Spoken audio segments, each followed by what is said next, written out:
Doctor මට නිතර මහන්සිය දැනෙනවා රෙස්ට් එකේ හිටියත් ඩොක්ටර් ඇඟට පණක් නැහැ ඩොක්ටර් මොන්නේ මට නිතර මුත්‍රාත් යනවා සහ මේ කුල්වල එහෙම හිරිගතියක් එනවා. ඇයි දන්නේ නැහැ නේ ඩොක්ටර්. අත් මේ වගේ රෝග ලක්ෂණ වලින් පේනවා ඔයත් දියවැඩියාව මූලික ලක්ෂණ වලින් පෙළෙන කෙනෙක්. දියවැඩියාව මුල්ම රෝග ලක්ෂණ ඇත්තටම අධික බඩගින්නවත් ඇස් බඳ වී පෙනීමත් බර වැඩිවීමවත් නෙමෙයි.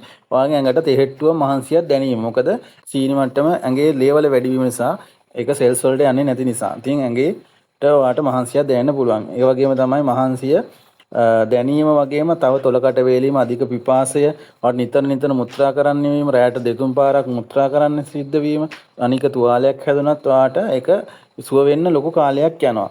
අනිත් එක තමයි ඇඟ කසන්න ගන්න වෙන්න පුළුවන් හැම වේලීම සහ ලේ ගමනාගමනයේ අඩුවීම නිසා මේ කසීම වැඩි වෙන්න පුළුවන්.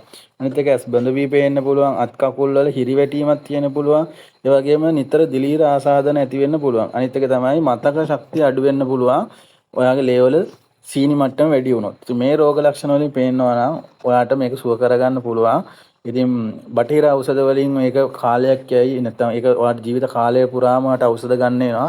හැබැයි නිසි ආයුර්වේද ප්‍රතිකාර මගින් ඔයාට මාස 6ක් වගේ ඇතුළත මේ සුව කර ගැනීමේ හැකියාවක් තියෙනවා. ඉතින් මෙන්න මේ කියන රෝග ලක්ෂණ වලින් ඔයත් පෙළෙනවා නම් ඔයාගේ රෝග ලක්ෂණ ටික 072 587 35 62 ෆෝන් නම්බර එකට WhatsApp මැසේජ් එකක් දැම්මොත් ඔයාට පුළුවන් අගස්තියර් වැදමැදුරට ඇවිල්ලා ආයුර්වේද ප්‍රතිකාර ඩොක්ටර් රෝහාන්ගෙම ලබා ගන්න. ඉතින්